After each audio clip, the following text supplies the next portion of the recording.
Good evening. Welcome to the Audit and Governance Committee meeting on Thursday, the 27th of November, 2025. My name is Councillor Marcus Andrews. I'm the Vice Chairman of the committee. The Chair is joining us shortly. Unfortunately, there's severe traffic jams around the town centre at the moment, but she'll be joining us shortly. So before we actually commence the meeting, can I ask the Democratic Services Officer to read out some housekeeping notices? Thank you. Please note this meeting is being recorded by the Council for live broadcast and will be published on the website for a minimum of 6 months. The meeting may also be recorded or streamed for live or subsequent broadcast by members of the public, although ultimate discretion in this matter lies with the Chair. For those in the room, please note if the fire alarm sounds, please exit the building by way of the nearest available signed fire exit route and make your way to the assembly point, which is in the front car park of this building. Finally, please ensure background noise is kept to a minimum. Mobile phones and other devices are turned off or switched to silent for the duration of the meeting. For those in the room, this includes turning off mics and turning the volume down completely on your laptops. Thank you. Thank you for that. Item 1 on the agenda, apologies. Are there any apologies this evening?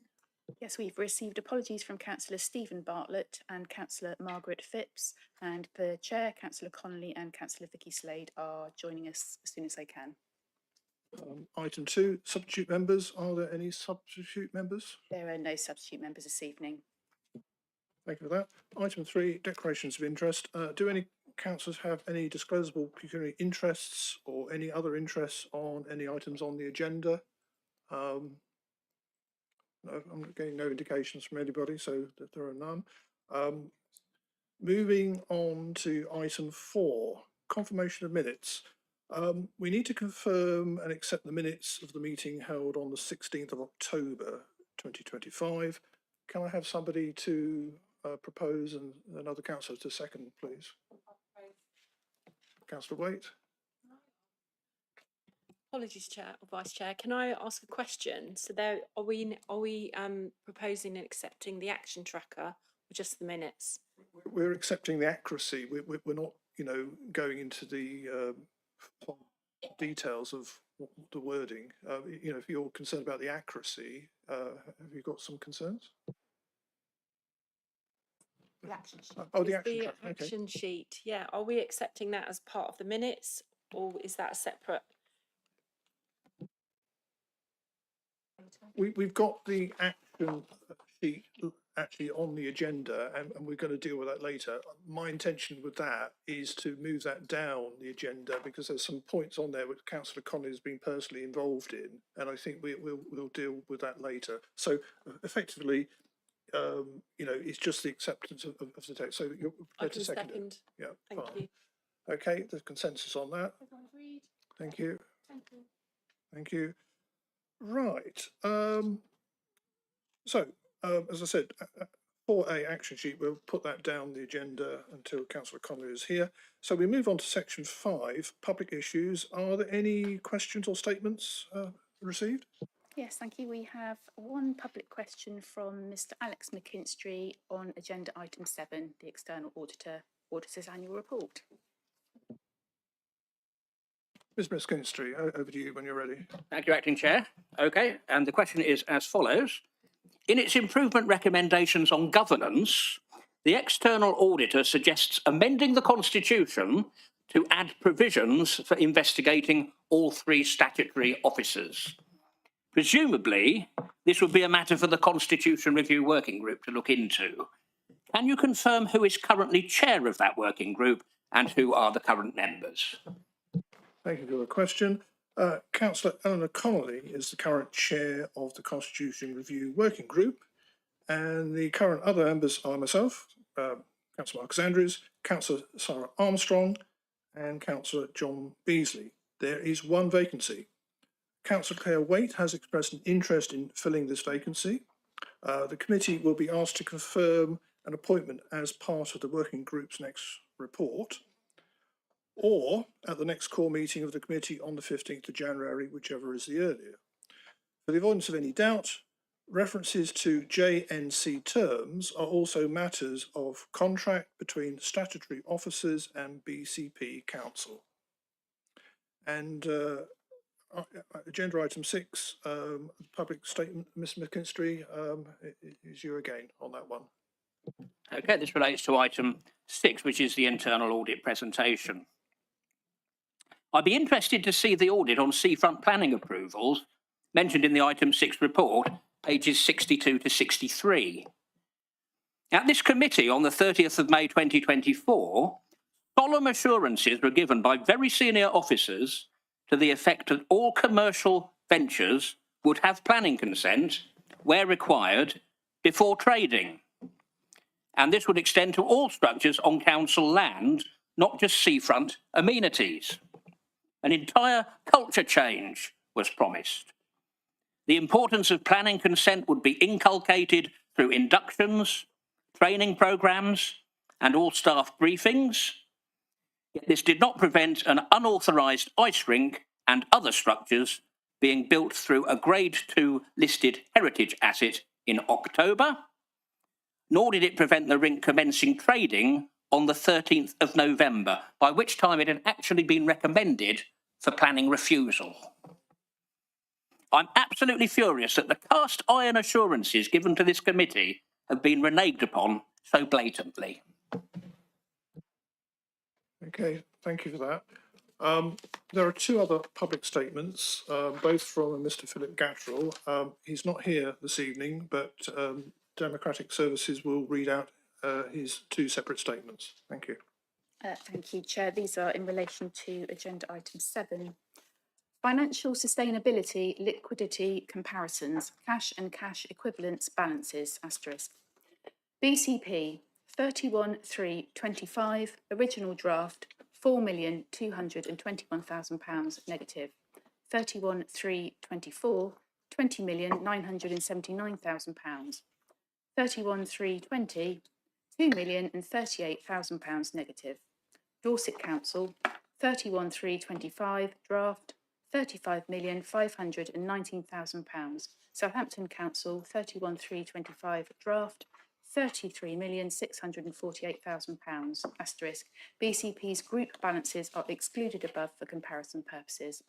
My 16th of October 2025 #3 statement to this committee refers concerning the Council's 31st of March 2025 net negative balance of £4,221,000 after deducting anomalous negative cash balances £11,565,000. Having highlighted that anomaly, I received revised data stated as agreed by the external auditor. These still show an overall negative balance of £4,221,035 after now positive cash and equivalents £17,208,185, resulting in a bank overdraft £21,429,220. Further inquiries include cash partly being uncleared bankings at 31st of March 2025 in conventional accounting methodology, authorised overdraft limit, mandate for 26 school net positive balances £1,446,930 set against council's overdraft in arriving at the £21,429,220 overdrawn balance. £52,608.18 trust funds treated as cash while subjected to investigations. Statement 2. The external auditor's report was notified 5 days late and 150 permitted words constrain recording all my related concerns. Page 16 summarises the auditor's 2014 Act discretionary reporting powers, but despite timeliness obligated by the National Audit Office Code, the auditor failed to notify me regarding reasons for not acting positively on the sections 27 and 28 issues raised, and has not answered my section 26 questions which have relevance to this committee, notwithstanding the auditor's discretionary powers, where contextually the committee is respectfully reminded that a monitoring officer's separate reporting duty to all members remains under 1989 Act sections 5/5A, e.g. the extant earlier material contravention of 2015 Regulation 2 identified in my 22nd of July 2025 statement to full council. Page 39. The belated recommendation regarding the Constitution's amendment and complaints against the statutory officers reflects a more informative, fact-based narrative in my 28th of November 2024 statement attitude to this committee. Thank you. Thank you for that. That concludes the public statements. I'm now going to pass over to Councillor Connolly to carry on with the meeting and introduce the next item, which she will explain is an urgent matter, and she will explain why. Thank you very much, and apologies for my arriving late. I believe there was a traffic incident in Bournemouth. The external auditor, Grant Thornton, for BCP Council, is required to consider whether the Council has put in place proper arrangements to secure economy, efficiency and effectiveness in its use of resources. Auditors are required to report their commentary under specific criteria, namely financial sustainability, governance and improving economy, efficiency and effectiveness. They are required to report on any significant weaknesses they identify. The external auditor have produced a 2024-25 annual report which needs to be reported to the committee by the end of November. Due to conflicting demands, it was not possible to submit the report within the required timescales for this committee. So as chair, I recognise the urgent deadline and have used procedure 7.2 in part 4D of the Constitution, permitting urgent items to be added with the chair's consent. So, with that in mind, I propose bringing forward the external auditor report, which is item 7. So with that, plan to hand over to Mr. Barry Morris online. Thank you. Over to you, Barry. Thank you very much, Chair. So thank you very much, members, for agreeing for this report to come forward today. And apologies that you've had less time to read it than perhaps you would normally have had a chance to do. So this report summarises the value for money work that we've undertaken in respect of the 24-25 opinion.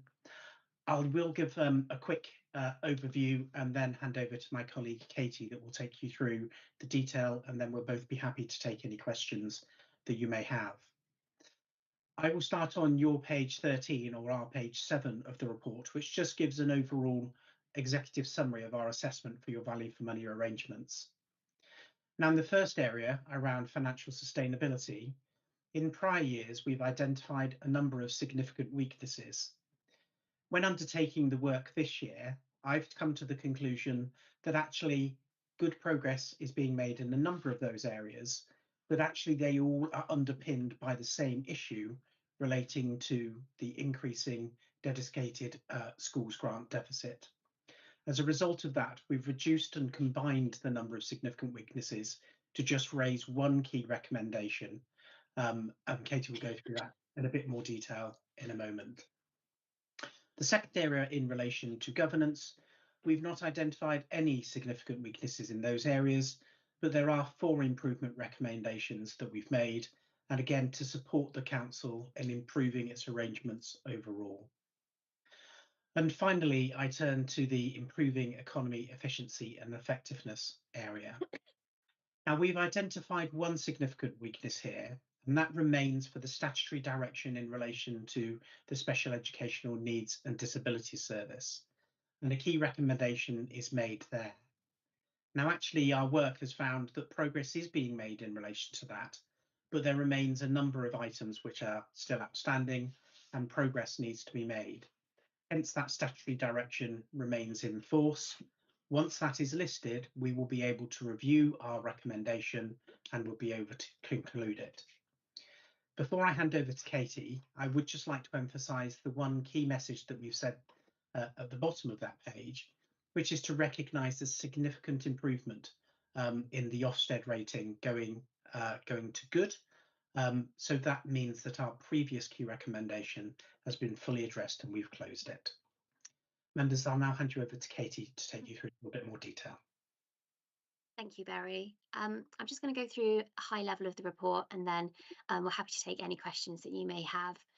So as Barry mentioned, our value for money assessments covers 3 main areas: financial sustainability, governance, and improving economy, efficiency and effectiveness. Our assessment for each of these areas is RAG rated. So where we've had a red rating, this is where significant weaknesses in arrangements are identified, and we make key recommendations in respect of these. Where we make an amber rating, this is where we find no significant weaknesses, but we have made some improvement recommendations for the council to take forward. And then where we've given them green ratings, that's where we've found no significant weaknesses and no improvement recommendations for the council. So in respect of financial sustainability, we know the council continues to remain under significant financial pressure, and in particular its dedicated school grant deficit, which significantly increased in 24-25 and is expected to be around 180 million by the end of 25-26. The council's usable reserves are now at a level below the cumulative DSG deficit position. This has significant impact on the council's cash flow position and its temporary borrowing. We've therefore raised a significant weakness in respect of this and a key recommendation in respect of ensuring the council update its DSG management plan and continue to monitor the impact of the DSG deficit on the cash flow position, and ensuring that it monitors the level of reserves and the increase and to increase its level of reserves. We've also commented within our financial sustainability section on the council's good track record of delivering a high proportion of saving targets, good processes in place in respect of budget setting and management, with the council actively addressing financial risks and maintaining a well-structured medium-term financial plan, with good reporting to Cabinet, ensuring risks are communicated in a timely manner. For the area of governance, you'll see that this year we haven't raised any significant weaknesses. We have made some improvement recommendations around enhancing Treasury management reporting, developing an action plan to address all the recommendations made in the Lessons Learned review for the BCP Future Places, and improving governance of its subsidiary companies. For improving economy, efficiency and effectiveness, we, as Barry already mentioned, we wanted to draw attention to the significant improvement in the council's Ofsted rating from an inadequate position to good. So to move up 2 gradings is a significant achievement for the council, and therefore we have not had to continue to raise a significant weakness in respect of this. And as Barry also mentioned, we have continued to raise significant risk in respect of addressing the statutory direction for SEND. Our report then summarises all the recommendations towards the end of the report, where management have responded in terms of their responsible officer and the due date for those recommendations, and we will keep having discussions with management on the progress of those over the next coming year. That was all I was going to cover, so happy for any questions. So thank you, Katie. Chair, before I hand over to members for questions, I always think it's helpful to provide a little bit of context as to where does this report sit when we look at other authorities that we audit at Grant Thornton. Now, we have raised those key recommendations, and it is important that action is taken to address those. But I think it should be emphasised that we are aware that your Section 151 officer and your finance team are fully aware of these issues. It's not something that we're raising that they're not aware of. We know that they're in regular contact with ourselves as well as the government to try and address in particular the DSG issue. The rest of the report is broadly very positive. There are many authorities I know that would like to have at least one green, not as many as you do, in terms of the assessments. So again, I do think it's important that we just introduce that level of balance within the report to say that there are things that the council are doing very well, and we commend the authority on that. Happy to take any questions. Unless any members have any immediate questions, Councillor Cox, please do. Thank you. I just want to thank Barry for his report and certainly his introduction there to his report, which was very good to hear. I just wanted to ask questions really in terms of our 2 reds at the moment. One being the DSG deficit. Clearly there was a movement, potentially, I hope, because he's put his finger up, in terms of the budget yesterday, and that was, but it obviously not for another few years, and there is still 2.5 years before that actually kicks in. And I just wondered if that formed part of that, but I can't possibly have done because it only came in yesterday. What effect that might have next year when he does come to I know about it. So just interested to know what that would be. And then I'm worried about his finger. And then the other one is obviously in respect of the send. What's it called? The bad notice. The statutory direction. That's right, the statutory direction. Clearly, we've had a review, and that is working its way through the system. At what point, well, presumably, if that changes, that will affect next year's report. That's the question, I suppose. As opposed to this one. Does Adam want to go first, or shall I? I was going to say, Mr. Richards, you wanted to come in on that point before you answer. Chair, if I may, in the sense that I appreciate the Chancellor made a budget statement yesterday, and not everybody would be tuned into the fine detail of that budget statement. So it might be help if I just clarify actually what was said yesterday in the Chancellor's budget statement in regards to SEND. What it said, and this is my summary of what it said because it's still subject to confirmation and a bit of interpretation. So, a bit of poetic license. But generally what it said is the government are proposing that they will take over the responsibility for the day-to-day funding of special educational needs and disability, SEND, from the 1st of April 2028 onwards, which is when the current statutory override that allows me to ignore that deficit expires. Okay. However, the accumulated deficit and any further increases in that deficit between now and then, as I understand it, will be retained by BCP Council, with any support for those issues to be announced as part of the December 2025 Provisional Local Government Finance Element. So it's clearly a developing picture. We know part of the story. We need to wait till probably around about the 18th of December, and hopefully we'll get another bit of the jigsaw puzzle. But certainly that first bit was announced as part of the detail of the Chancellor's budget statement yesterday. Thank you. Mr. Morris, did you want to come back on those questions? So I think Adam has really eloquently said what I was going to say. So we do know that there was an announcement in the Treasury. As Adam said, there is still that lack of clarity over how those historic deficits will be treated. And again, that's why the slide that we've included in the report, which shows your cumulative deficit compared to your level of usable reserves, once that statutory override has gone, remains a particular area of concern.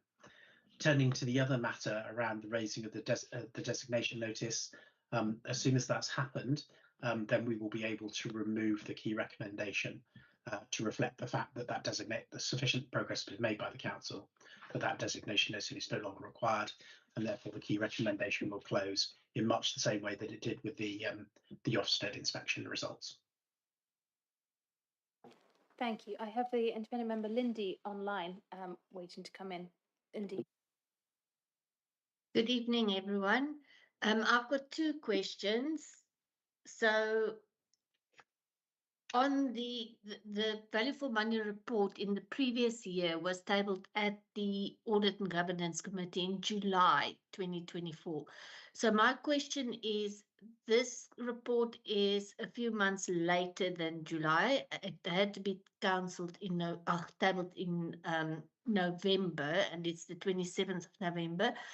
And the report was also received late by the Audit Committee members. So my question would be, why is there or was there such a delay? Is it something from the council side or something from the auditors? Where was the delay, or why is it this year late in terms of when it was tabled in the previous year? Then my second question relates to it is on governance. On page 32, you talk about areas of improvement on the council-owned companies. Page 32 and 33, you talk about council-owned companies, and then you talk about the investigation into future places. So it seems like the investigation is reported as a positive impact. Maybe I'm understanding it incorrectly when it relates to governance. The fact that the audit committee did investigate or is investigating this issue. So my question would just be also then if you link it to the second or page 33 on the person that presented the report mentioned that there was good governance at council-owned companies. So isn't the fact that there is an investigation not rather seen as an ad hoc governance measure? If there was proper governance to start off with at these council-owned companies, maybe the council wouldn't have been in the position to now be investigating the council-owned company. I hope it's making sense what I'm trying to get at. Thank you. Thank you. So through you, if I may, Chair. So I'll take the second question first. So what we're doing is we're reporting on the arrangements that we found in place in relation to 24-25, but we have had reference to the fact of the review that's been undertaken by internal audit. Now that related to a year prior to the current financial year upon which we're doing the audit. So we know that the council has actually taken a strong approach to ensuring that improved arrangements are being put in place. We still think there's some areas where it needs to go and then further improvements need to be made, but we don't consider that those are a significant weakness. So progress has been made in 24-25 over the arrangements that may have been in place in earlier years, which therefore necessitated the internal audit review. But as for 24-25, we're satisfied that those improved arrangements are working their way through, hence why we've de-escalated that element. In terms of why the report is coming to the November Audit Committee, it's really down to when do we start the work and when can we get there, and when have we got the resources available to complete the work. Now we have been impacted in the current year by some staff absences in the VFM team, and unfortunately the manager that was undertaking the work was admitted into hospital for an operation. She came out of that, completed the work, and then had to go back in again because there was some further work that needed to be done. She's actually still in hospital, so the work had to be picked up by another VFM manager. But we've then brought it to this committee. Now, the reason that it's been published a little bit late is we were intending to bring our audit findings report to this audit committee as well, and the council were waiting to publish both the audit findings report and the annual auditor's report at the same time. So there was a bit of a mix-up in the communication between the two of us when we determined that it was too late to bring the audit findings report because we were not sufficiently progressed with that. That the AAR got missed off the agenda. So it was purely down to a miscommunication between ourselves, and that's why Adam discussed with the chair whether or not we could bring this forward as an urgent item so that we could bring it to your attention at the earliest opportunity. Thank you. Councillor Tarling, you indicated you wanted to come in. Yes, coming back to something Mr. Richardson said, and thank you very much for your interpretation of the budget, and it's certainly good to hear that. But as I understand it, does it mean that the government is hoping to baseline every authority's deficit, and what they're saying is don't spend any more in the intervening period before their thing comes in, because that would give us a sort of I wouldn't expect to do anything differently, because yeah, obviously otherwise councils will go be spending more on their send. Is that what they're intending to do, or is that what you took from it? No, that's not what I took from it, in the sense that, you know, all the government were clear about yesterday is that from the 1st of April 2028, that day-to-day SEND expenditure will be picked up, if you like, by central government rather than by local government. you know, with regards to the current deficit and any escalation in that deficit between now and there, as far as I'm aware, that stays with this council, subject, as I said, to the next bit of the jigsaw puzzle, which is hopefully some kind of announcement as part of the provisional local government settlement that will detail what support, if any, they are going to provide us towards those historic and that accruing and increasing deficit. And I couldn't prejudge what the outcome would be. Councillor Cox. It should be pointed out, however, that OBR, the OBR actually pointed out that the taking on the SEND provisions is not included in any of the budgets for the relevant departments. So they seem to have been I might be being a bit political here, they seem to be shoving it off into another off-balance sheet central government account as opposed to the current off-balance sheet account for the local authorities. So it's not done anything to solve the problem as far as I can see, but they are taking it away from the local authorities, hopefully. Seems to be an improvement for us. Well, Perhaps doesn't change the challenge for the government too much.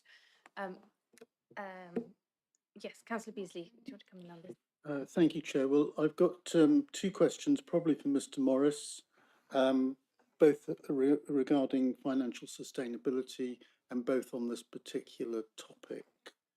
And so I think my reading concurs with that of Mr. Richards and Councillor Cox of what scant information is available on this from yesterday's budget.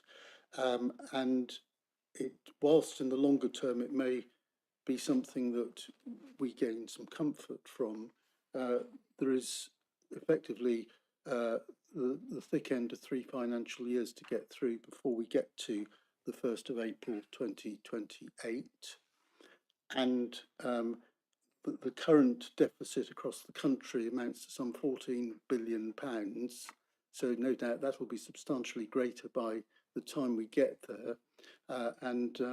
So it's quite absorbing to understand how the government intends to untangle this, not in terms of what happens in 28, but what happens between now and 2028, particularly around the accumulated deficit and the ongoing interest cost. And so I think there are a couple of strands to this, and I'm really keen to hear the views of our external auditors in terms of adding value to the value for money aspects of this report and subsequent reports. Because I've always had a view that external auditors are part of the solution, and if it's historic and it isn't working hand in hand with our own accountants, then it's going to be of less value than it would be otherwise. And these are very dangerous waters for this council, as we all know, and likely to get more dangerous between now and 2028. And so this is to really try and examine where the external auditors see their position in this, in terms of monitoring our value for money judgment by Grant Thornton, but also perhaps having some input around how we get from here to 2028 under the aspects that are relevant to the external auditors. So the current deficit is going to rise from 113 to 180 million pounds in BCP Council. I'm not clear what it will be by the time we get to the 1st of April 2028, but no doubt it will have well breached the 200 million pound mark and probably some way beyond it. And the current cost is rising from 4.7 to 7.5 million pounds in terms of interest cash flow impact. And so it must be possible for external auditors to be looking at that to gain not what's historically the value for money position, that's almost academic in this particular case, but where we're going and where we're likely to get to by 2028. So that's quite a long preamble, but I think this is so relevant and so important for the financial sustainability or not of this council that our external auditors need to be really engaged in this and to be fulfilling their part to the full, and perhaps going beyond what they would normally feel comfortable with. One thing I will not be comfortable with, and I don't think this committee will be comfortable with, is to be looking for 12 months hence, or whenever it is. It may be less than 12 months, judging by what we've just heard, but say 9 months hence at its normal regular interval for the next value for money report. That won't be satisfactory, and I think we will be looking for some interim work, some interim reporting to help guide this committee through this very difficult process. That's my first one. And the second one relating to it is around the chart that's on page 20, because it's Grant Thornton clients, so they're obviously unnamed. It's interesting, but it doesn't actually give us any information because we don't know what we're comparing with. We don't know whether we're comparing with, at the left-hand end of the chart, a similar sized unitary authority, or whether the dynamics around the send provision is similar or not, and perhaps some guidance around what that chart is trying to tell us would be helpful.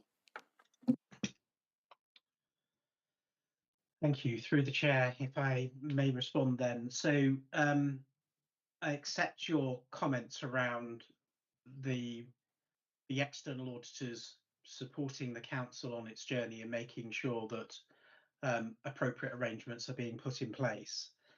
I would emphasise the role of the external auditor is very strictly limited, so that we have to be very conscious of our independence within this. So we can't be proposing specific measures or specific actions that the council should be taking in relation to bringing down the DSG deficit, or any other actions that it should be taken, because that could be perceived as us providing advice, and therefore we would not be able to provide any independent commentary on that. What we are able to do, though, is we are able to look at the arrangements that the council has in place to see whether or not they are being serious about the matters that that are being faced, and that whether appropriate actions are being taken. Now, I can give an example whereby there's been a lot of debate around a number of authorities that are not taking this issue as seriously and haven't put in place some of the measures that we have seen being put in place at BCP. Now, where we have found that, then we've gone the next stage and we've used our statutory powers to issue statutory recommendations to say that authorities are not working at sufficient pace or with sufficient seriousness to address those issues. We will, of course, continue to monitor the arrangements and review the arrangements that are in place at BCP and the actions that you are taking to try and address and bring down the deficit. In relation to the chart on page, on our page 35 or whatever it is,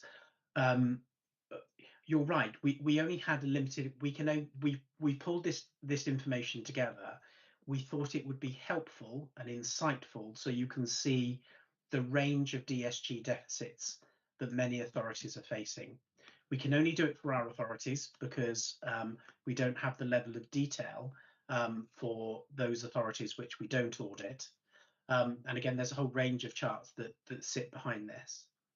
Now, the reason that we're highlighting this for this audit committee, and the reason that we've included it in this report, is it really brings home the significant challenge that the authority has should that statutory override cease and there's no further funding available, because it would effectively mean that you do not have enough resources and reserves to cover that deficit position.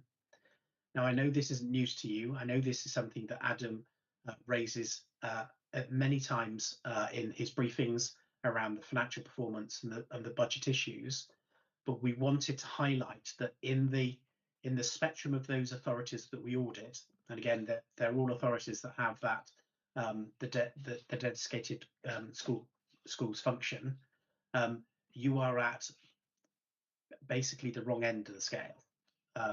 So we have to anonymise it. I'm sure if you went through audited accounts, you could put names on there to undertake that analysis. And I agree that it's a fairly crude chart because it doesn't give the indication of some of the various sizes of those individual organisations, and we can look to change that in the future. but it's the first time we've tried to provide some insight for the council, just so you can understand the scale of the challenge that you've got. Oh, Councillor Beasley. Thank you very much, Chair. Well, if I could just come back to Mr. Morris, on the latter point, that would be extremely useful. I appreciate it has to be anonymised, which is what I said in my preamble, but I think it would be of far greater use to us because we know where we are on that chart. We know it's one of the most uncomfortable places to be, but it would help us to put it in perspective. So going back to my main point that I was raising a moment ago, I fully appreciate that you can't put yourself in a position of giving advice, and I knew that, and I'm sure every member of this committee already knew that. That's not really what I was asking for. If we look to the position as we understand it from the budget, we're talking about from April 2028. The circumstances of BCP Council politically by then, after the next local elections, may be very different, who knows? But nevertheless, I think it's important that we do this in more regular stages almost, if you like, as far as the council's concerned, and your judgment for VFM alongside that. And what I think I'm saying is that to wait for an annual interval for your judgment, your assessment on VFM is far too long in these very unusual and exerting circumstances. And I'm wondering whether it would be good for all parties if you were able to make that more frequent just in these exceptional circumstances as we come up to 2028. I fear that otherwise, if it's reporting historically, the chances are that it may be that your reporting is very much in hindsight, and that is not a good place to be. Okay, thank you very much, Councillor Beasley. So again, through the chair, we have to be careful of our statutory responsibilities. So we have to produce the annual assessment. But I absolutely understand what you're saying. So we'll talk and work with Adam about how we can provide more regular updates throughout the year around what we're seeing. So leave that with us and we'll take that away. Thank you. Can that go on the action tracker? Thank you very much. Councillor Cox, did you indicate you wanted to come in on that? Thank you. I would have some sympathy for what Councillor Beasley has just said if the direction of travel was the other way. But it's quite clear from this report that the direction of travel is going really well at the moment, and that there is quite a significant amount of green in this report, which seems to imply that things are improving significantly. And if they weren't, then I would have some sympathy that we need to keep monitoring it on a more regular basis. Sorry.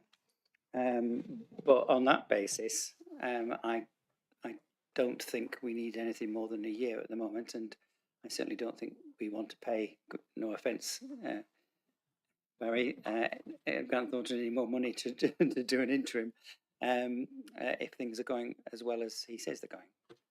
Thank you. I think if committee members are content, I'm happy for this to be taken away as an action for Mr. Morris to discuss with Adam what that would look like and what that would entail. And it may very well be that in light of the 18th of December settlement, it's kind of mutually agreed there that the additional reporting isn't needed. But I'm happy for that to be something that is discussed further and we can hear from Adam on. Councillor Armstrong. Thank you, Chair. I wanted to ask a question actually of our auditors in relation to future places. I just want to understand at what point in the process was it realised that there were governance failures at all, or that there were concerns. I'm encouraged to see it included within this report as an area of improvement in terms of relationships with council bodies and governance frameworks. But I'd just like to know at what point was it first seen as an issue? Thank you. My report, which we've obviously partly reviewed, goes into some of that detail. I think it's fair to say that those concerns started to crystallise at the start of the 2023 financial year, and whilst Barry's, you have to remember the timing of the Grant Thornton reports with regard to the backstop and the years impacted by COVID. So we had a 21-22 and a 22-23 joint VFM report. I think that's right, Barry, isn't it? And the report obviously was a retrospective report for that 21-22, 22-23 financial year, and those concerns were reported in Barry's report, but that was at the, in the 2023 summer period when that was reported formally by external audit. But in terms of when the council was aware of governance concerns, it was early 2023. Thank you, Mr. Stannard. That just poses assurance in our process to be able to highlight any issues as earlier as possible. Does that make sense? Like, could we have intervened earlier? Could we have known earlier? Again, I think that's partly the point of the report, because I think the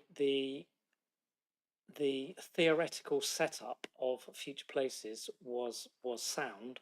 The council and cabinet were informed around governance, intended governance. What actually happened on the ground wasn't the intended, the governance models that were put forward. There were elements that weren't followed through, and that's the issue. So I guess we can only find them when we know about, it's a bit chicken and egg. But the key thing is, if we set out a governance model, we must follow that governance model, not go off on tangents or do things, slightly off it. I think that's what my report fundamentally says, between the lines, when you understand what, the concept was fine. Most people would acknowledge the concept was fine, right? At that point in time, with the administration's, objectives and views, but things changed and those models weren't followed through in full. I'm conscious not to stray into a Future Places discussion too much, but I accept that it is included in this report. But so one thing that might be useful is, while we have the external auditor here, would you like to comment, Barry, on this idea of how proactive external auditors should be, and indeed internal audit should be, and how involved in kind of day-to-day live assessment it should be versus the retrospective look that we are used to? So my understanding is that most of what internal audit and external audit do is that backward-looking focus, and I think there's a tension there for understanding what should be expected in terms of spotting issues as early as possible. Is that something that you'd be able to comment on now in a sort of a general way? Yes, thank you, Chair. So I'm sure Nigel will come up with a response from an internal audit perspective, but our role is really around looking at the arrangements that you've got in place. Now, clearly you want to make sure that there are appropriate governance arrangements that can pick up any problems as soon as they possibly can. Unfortunately, sometimes weaknesses in those arrangements can only be identified once they've failed or once they've been exploited. But we have a programme of activity, and again, the key lines of inquiry that we follow in undertaking our VFM work, and particularly around governance, looks at those arrangements to see, are there any weaknesses in them? Are there any deficiencies? Can they be exploited? And then bring those to your attention. So it's sort of looking at the arrangements that are in place, and it's trying to be as proactive as we can, but we can't be in the detail all of the time. And I think Nigel will say the same about internal audit, but I'll hand over to him. Did you want to add to that? Yeah, I think this isn't relevant to external audit, but specifically for internal audit, we must always remember that internal audit is the third line of defence, and obviously first line defence management they are tasked with identify, and they are going to see governance weaknesses earlier than internal audit and external audit.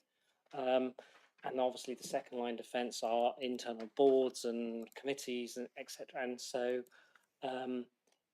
it's empowering that second line defence to ask the right questions of management to ensure that the governance is in place and working. So I think that's another lesson out of Future Places is second line defence, asking the right questions at the right time. And our reports that are presented to those boards robust, and do they empower members to understand what is going on? Thank you. Councillor Tully.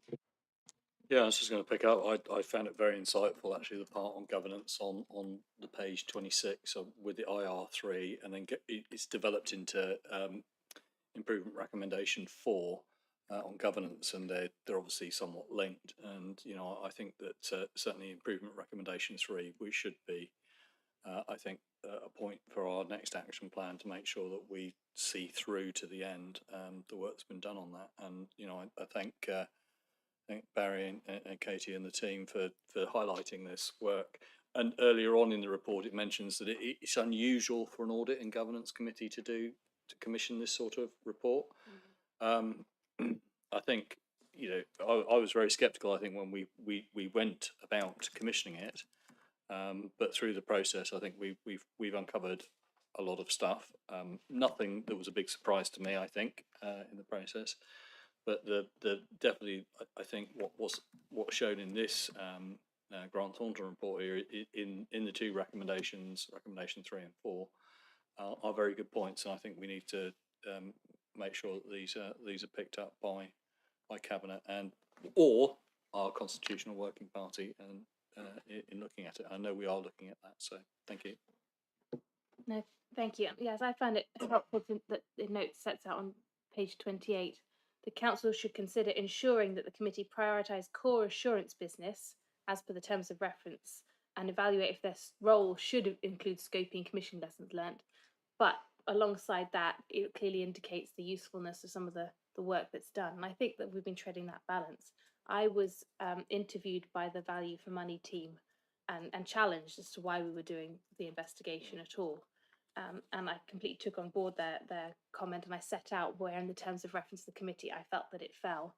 And I think this reflects that kind of balance of making sure that we're not straying into seeing ourselves as an investigations committee, but that there's value in if we're targeted and we're focused and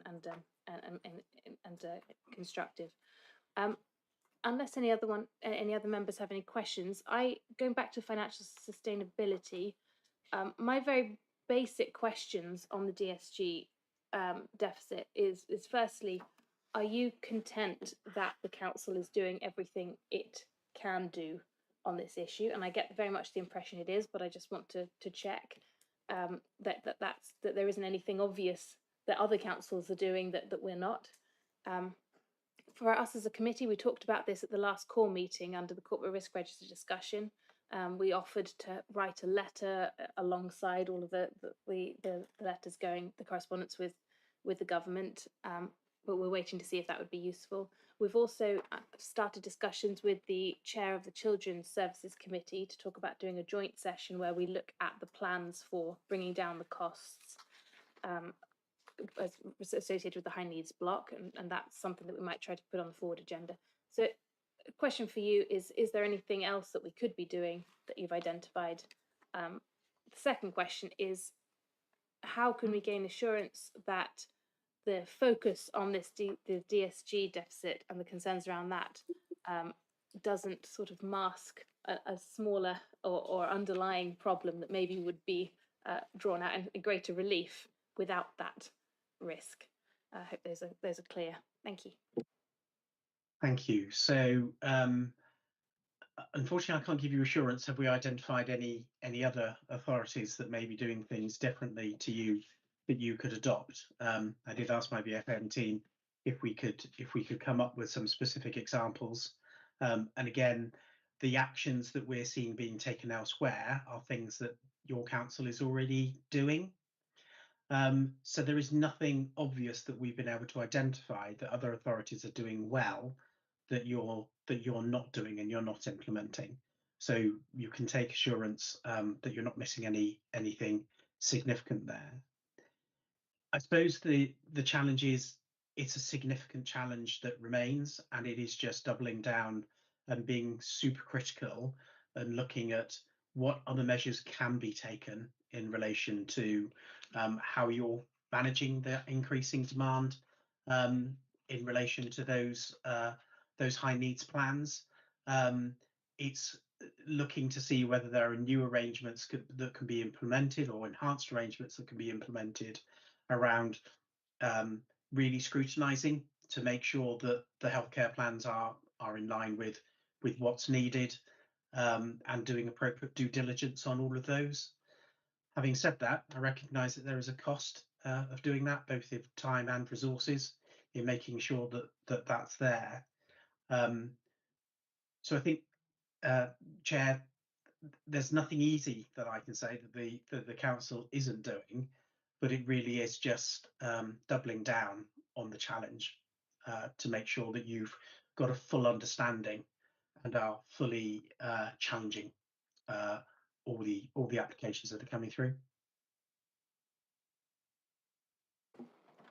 Thank you.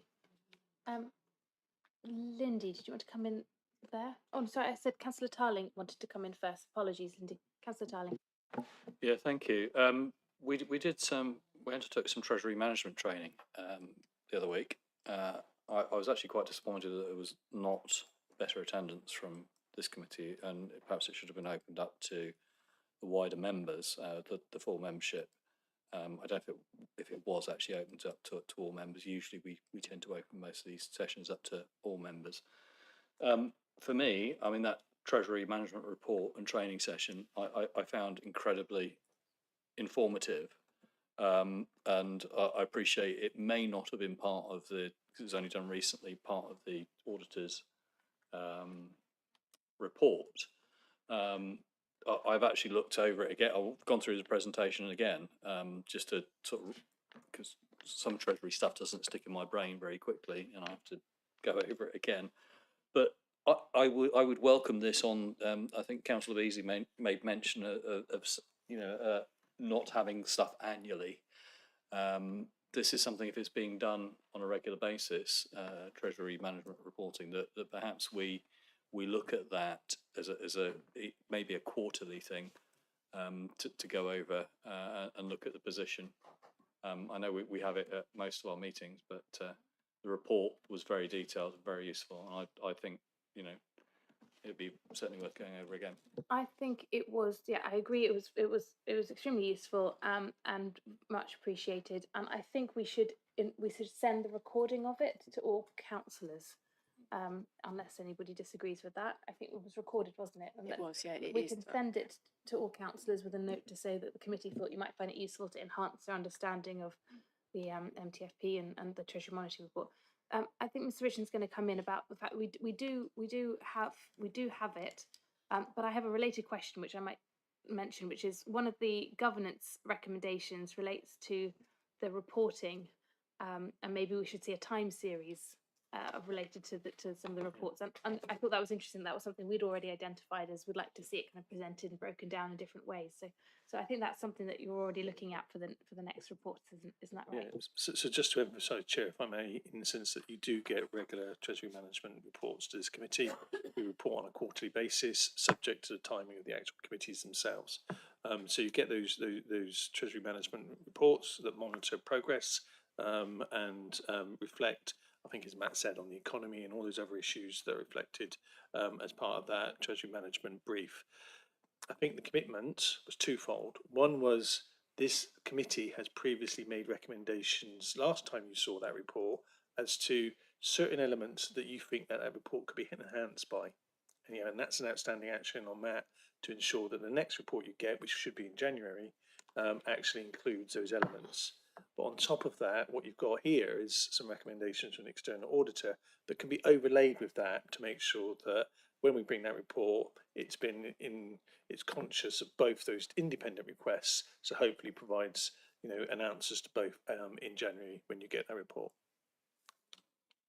Yeah, that's helpful. I saw that recommendation and I thought, well, that seems to tie in with our observations on, I think, just wanting to understand the reports and get under them in a bit more detail. So I think that will be really useful. I look forward to seeing that. So Lindy, would you like to come in now? Thank you. I believe that the councillor was actually touching on the exact same thing of my one question that I previously had about auditors being proactive or doing work on ad hoc. So I do appreciate that most, like 80 to 90% of the work is ad hoc work, giving assurance from both external and internal audit side. But in terms of the international standards, the global international audit standards, internal audit should also provide advisory services or consultation services. And I believe, if I remember correctly, the budget of council's internal audit does make provision for consulting hours. And that is by providing assurance and not taking, without providing assurance when they're doing the consulting and not taking over management responsibilities. And for instance, if there's a new policy or processes or systems of products, then they should be consulted, or not should be, if there's a risk, then there should be consulting services by internal audit. I've also seen in practice, or when I was in internal audit, sometimes on the high risk tenders, we would do a due diligence before it's awarded to protect the council from irregular awards of contracts, to check as an extra measure of the management that everything is in order. But also, especially when a new IT system is rolled out, I feel that, well, going forward, that internal audit should definitely do some consulting and advisory, as well as when there's a new entity, like in the case of Future Places, when there's a new entity, there's all new systems, new policies, new processes, procedures.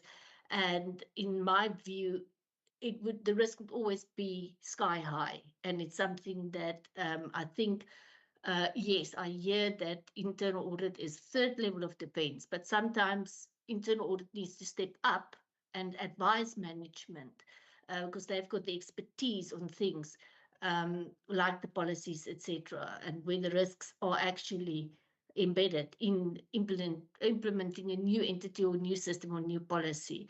So that I just wanted to give my view on the ad hoc versus the ad hoc and the proactive services of external and internal audit. Thank you, Chair.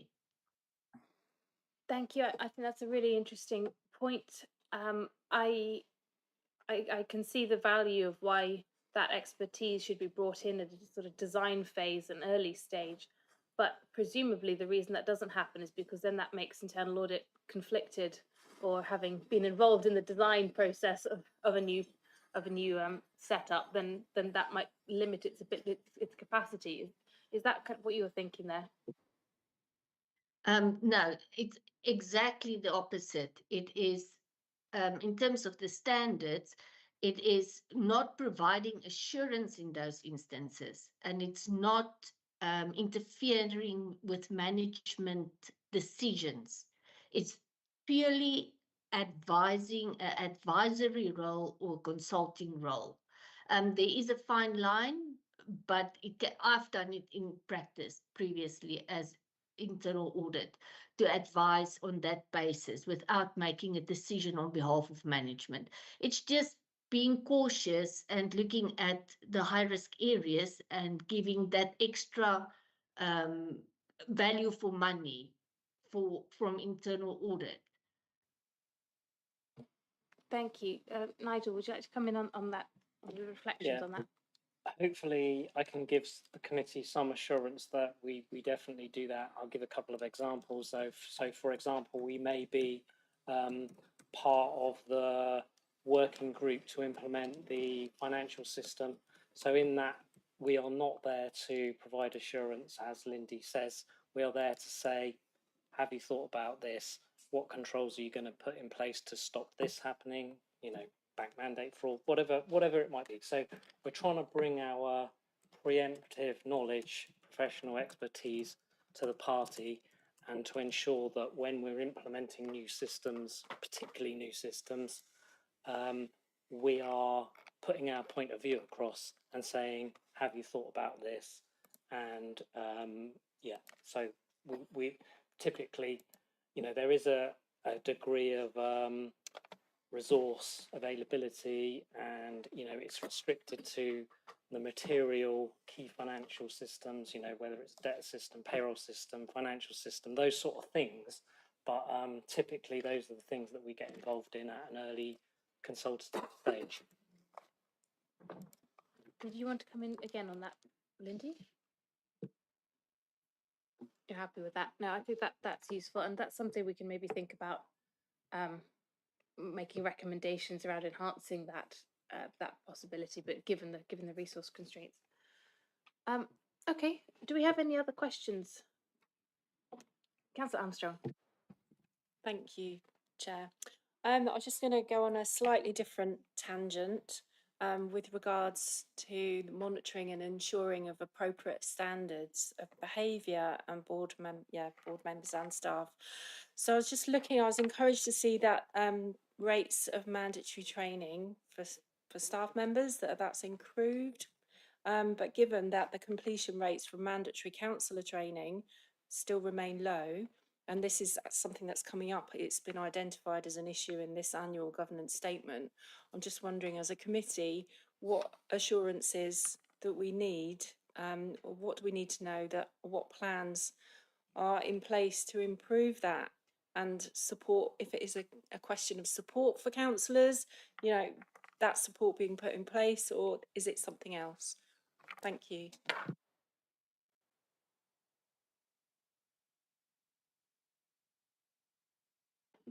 Is that one for the who would like to answer that one? I'll have a go. The annual governance statement is has an action plan, obviously, to address that. I can't tell you off the top of my head what that annual governance specific action plan says. Perhaps we could take that offline and I can give you a response. But the additional actions that the council is going to do to address those issues are in the annual governance statement action plan. That was, yeah, that's the reassurance that I'd like to see, to ensure that, you know, as councillors, that we're up to speed on how best to fulfil our governance responsibilities. So yeah, we can do that. Thanks. Thank you. And it's just been brought to my attention on the action tracker, we have invite the chair of standards committee to a future meeting to appraise us on councillors training, and the plan is for that to come in February as it stands. Chair, I just want to probably echo the concerns of the councillor in that regard. And just a reminder, in November of this year, 3 Central London councils, Hammersmith and Fulham, Kensington and Chelsea and Westminster, were all subject to cyber attacks. So it does really emphasise the importance of everybody, staff and members that are accessing those systems, having and engaging in that training.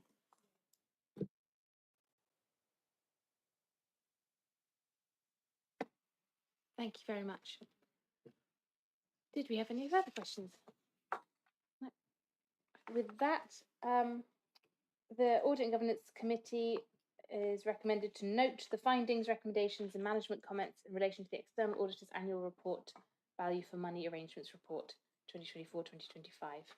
Do we have consensus to note it? Thank you very much. Barry, Katie, appreciate your joining. Thank you very much. Right, moving on to, or going back to item 6, we have the internal audit planning process, presentation deep dive. Now this is something that we asked for as a committee previously to better understand the way internal audit plans its work plan, and I think we had a particular interest in how the risk, corporate risk register and other risks identified feed into that process. So with that, I believe Ruth Hodges is going to report. So over to you, Ruth. Thank you very much. I should just share my screen so I can talk you through the presentation. Just bear with me 1 second.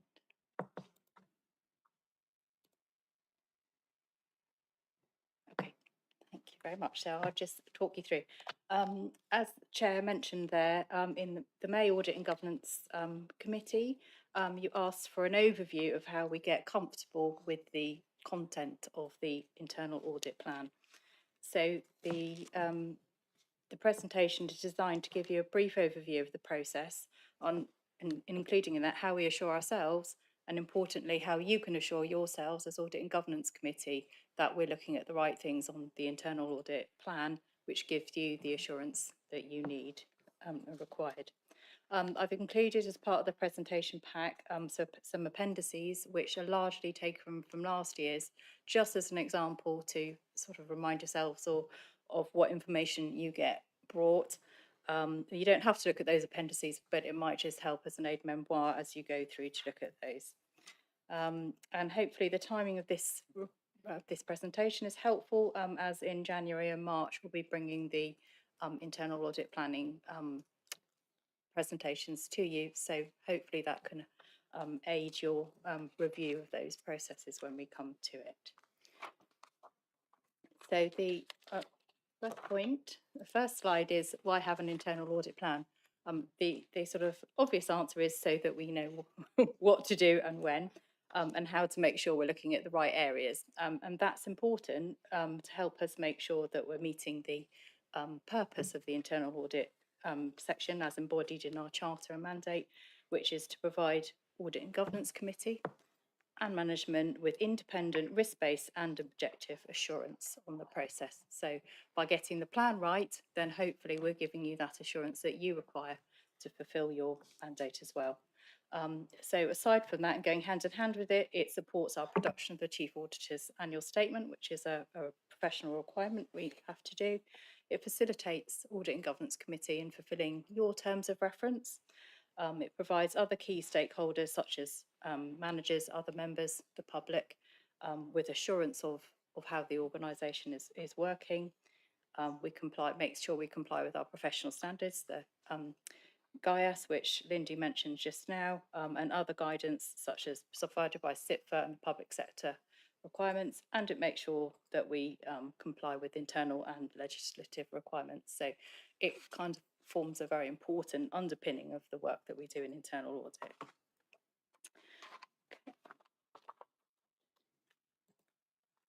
So the next slide is, before we get into the detail of how we're doing it, is I think to really understand how we produce it is going back to basics in terms of we do risk-based internal audit planning.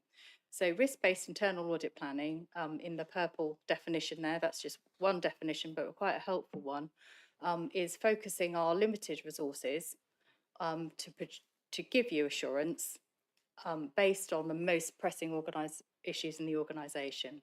So it differs to an audit plan of, when I started off 30 years ago, is we used to have a list of everything we could audit and we kind of work our way through the list on a 3-yearly or 5-yearly cycle. So this is now what's the most important things in the organisation, the highest risk issues today, this quarter, this year, and making sure that we can put our resource to that to make sure the assurance is more meaningful in terms of that. So we do have a risk-based approach that is tempered by some other considerations and expectations and pragmatism, but we'll pick those out as we go through.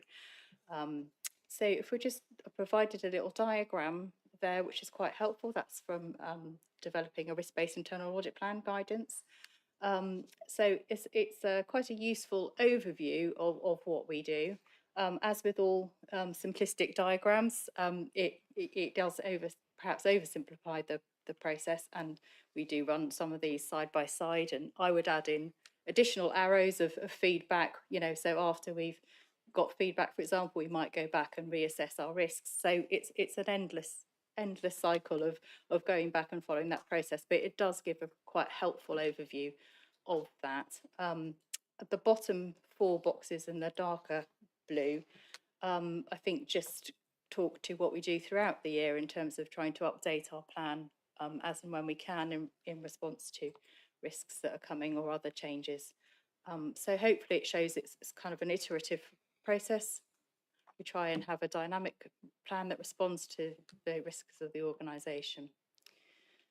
One of the boxes on there is coordinate with other providers. That's quite early on in the process. So what we mean by other providers is both internal ones on our assurance framework, which we'll come up to earlier. So these are some of the boards that we have, some of the other functions we have internally. Is there any assurance that we can draw from them so that we're not duplicating assurance that's been provided elsewhere in the organisation?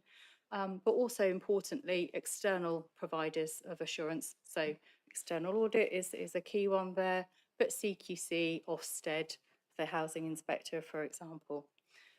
Because of the nature of those organisations, it's not necessarily always possible or often impossible for us to coordinate at the very beginning of the process, but we're very mindful of that. So we work closely with colleagues. So for example, they'll let us know when there's a CQC inspection or the recent housing inspection, so we can follow that bottom box and respond to that. So we had an audit on the plan, for example, to look at housing regulations.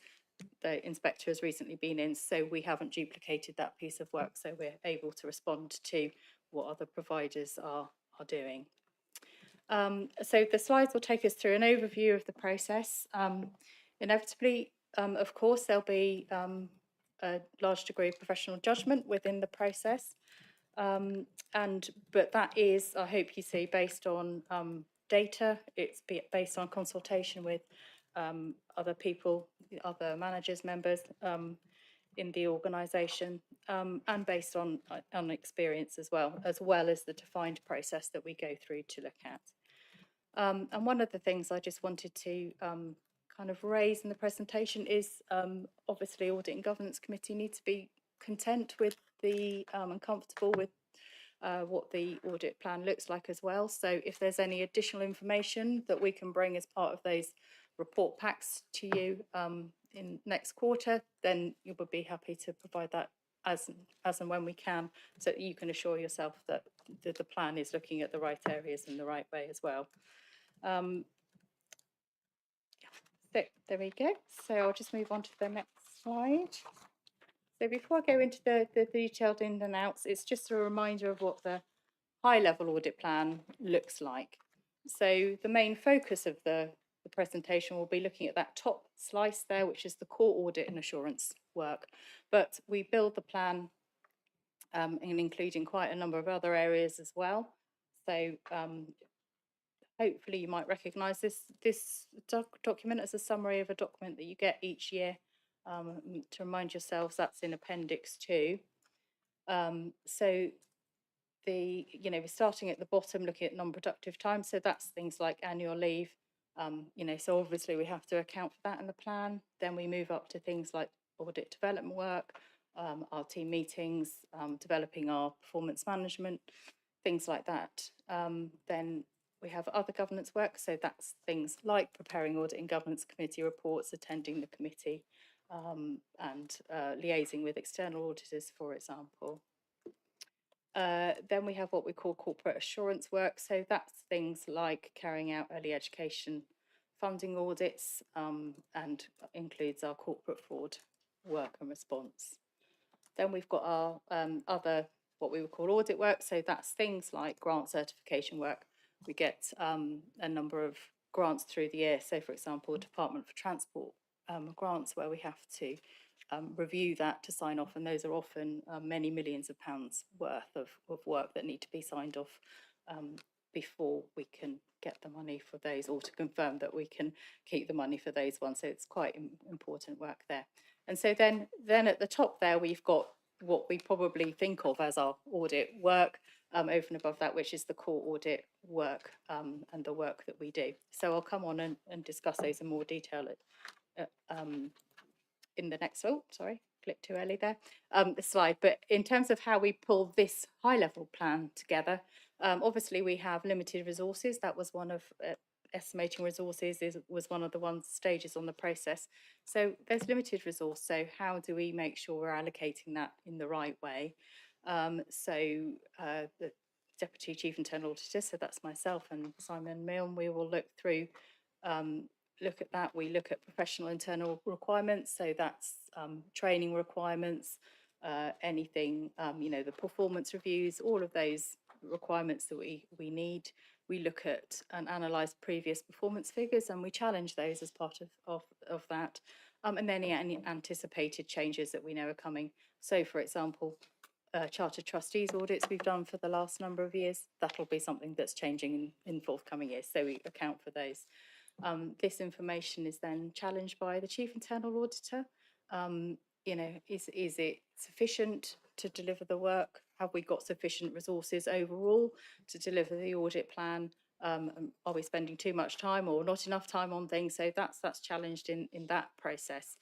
And resources, I think it's really important to note that if we don't feel we have sufficient resource to deliver adequate assurance, then that is something that we're required to bring to this committee, and we would do that through our reporting to you.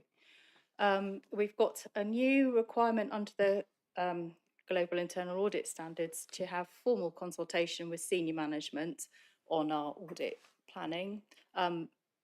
We have always consulted with them, but this is now needed to be more formal. So we have, in the first instance, identified the statutory officer group as probably the appropriate body, but that's a discussion we'll have with them, and over time, if there's a more appropriate senior management group, we'll go to those. So they'll get our planning information taken to them. This high-level plan is also brought to Audit and Governance Committee annually for you to review and challenge, and it's reviewed and updated through the year. Okay. So that top bit of the plan that we're talking about, our core audit plan, in terms of breaking that down into what does that look like in terms of number of audits and days, this just gives a little oversight into that and what that looks like. So it's split down into 5 main areas, which is the high-level risk audits, key assurance functions, key financial systems, counter frauds and schools. So I'll just go on to talk those through in a little bit more detail as we work through the slides. Before we're even able to get to the point of doing that, we do the bit which was on the first bit of the diagram, which is understanding the organisation, which we call forming our audit universe, which is essentially a list of all possible auditable areas at BCP Council.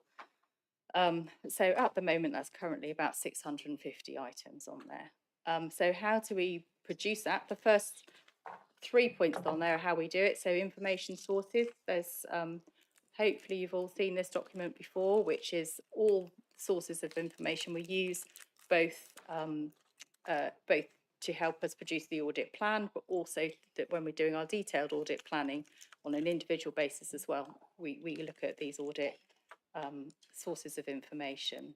For the purposes of producing the audit universe, probably the most useful documents for us are the corporate strategy. That's what the organisation is trying to do. That's what, its key objectives are. So therefore, that's got to be a key driver for us and what we want to look at. The risk registers, corporate risk register and service risk registers in particular, and service information such as business plans, etc. And we also bear in mind the requirements of our charter and our mandate, and also global internal audit standards and other things. For example, global internal audit standards say we should consider IT, governance, fraud, ethics, for example. So we also consider those. And then the next points go into, well, coming back to your request on, well, how do we make sure that those are the right things? How do we get comfortable with those? So carried out by audit managers and then reviewed by the DCO, the Deputy Chief Internal Auditors as well. It's updated at least annually, but where necessary, more frequently. We've got an audit management system which prompts consistency and thought of various different areas. And we also have an audit manual which aids consistency of approach. The audit universe items, if you like, are sense checked with service directors and directors. We've also, our audit management system, which we have there, we've done a lot of development work on that in the last year to be able to produce many more sort of documents and reports which will enable us to challenge ourselves about, are we looking at the right information? So have we got duplicates on there? Have we included all high risks? When are we looking at those, for example? And we also intend to bring some of those reports to Audit and Governance Committee and to Statutory Officer Group to help you to be able to, you know, to challenge us as to whether we're doing the right areas as well. So some of that development has been in response to some of the questions we had during the last audit planning discussion. So hopefully there's going to be more useful. So it's, for example, we'll have a list of all the corporate risks and what audits those will be covered by and when those will be covered. So hopefully that's going to be quite powerful information that we can give you as part of those processes now.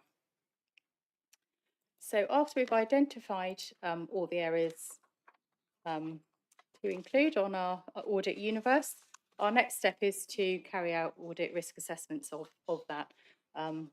Quite often this is undertaken at the same time, but it is kind of a discrete process, if you like. So we carry out audit risk assessment. We use a likelihood and impact system on a 4x4 basis, which is the same as the corporate risk assessment process, but we use slightly different criteria in that, but very similar, to come up with high, medium and low risk on those audit plans.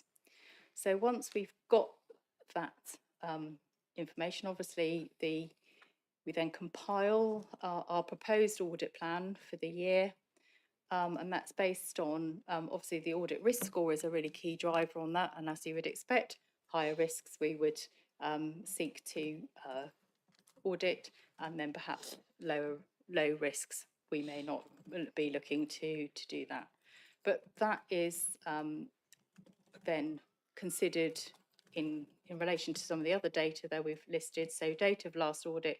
So if something was high, but we audited it last year and we found it to be fine, or we can see that the recommendations are being implemented, then it wouldn't be looked at again that year. We look at, as I mentioned, coverage with other assurance bodies. How does that work in terms of, do we want to look at it or not? Available resource. So obviously we can't just go, let's look at all high audits this year. We wouldn't have the resource available to do that. So we need to have a look at that and then use our information to say, make sure we're looking at the right ones. And then, as I mentioned earlier, the risk-based approach we tweak slightly. So one of the things that we do is we make sure we've got some coverage across all directorates in the organisation.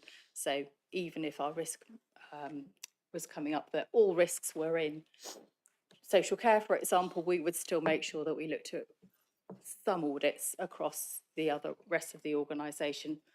Obviously, the amount of time and number of audits, that would be determined by the risks in those areas, but we think it's appropriate to support full assurance and the Chief Internal Auditor's annual statement that we can say across the piece there's governance in place, across the piece risks are being managed, and across the piece people have got controls in place. So they do that. So in terms of going back to our kind of thread running through this is how do we ensure that a coverage is appropriate? As I mentioned, we've got our audit management system reports that we can challenge and make sure we're looking at high risk areas. Another one of the boxes on the flowchart was propose and solicit feedback. So that's through consultations with service directors. So we do that at least annually. We have a formal process at least annually with them where we say, well, this is what we think your risks are. What do you think your key risks are? What's keeping you awake at night? Are there any changes coming up that would be useful? Has there been anything that hasn't gone quite right this year that we need to look at and give assurance on? So that's a very important and powerful piece of information that we have to kind of develop the audit plan. As I mentioned, we will now have that consultation with senior management as well on the audit plan, and it's also brought to Audit and Governance Committee. A change from previous years, again following feedback from Audit and Governance Committee last year, is that we'll provide you now with the year's audit plan so that you can look at the whole year and say, yes, that feels about right, or actually I would have expected there to be something on these areas and it's not on there. So you can see the proposals for the whole year.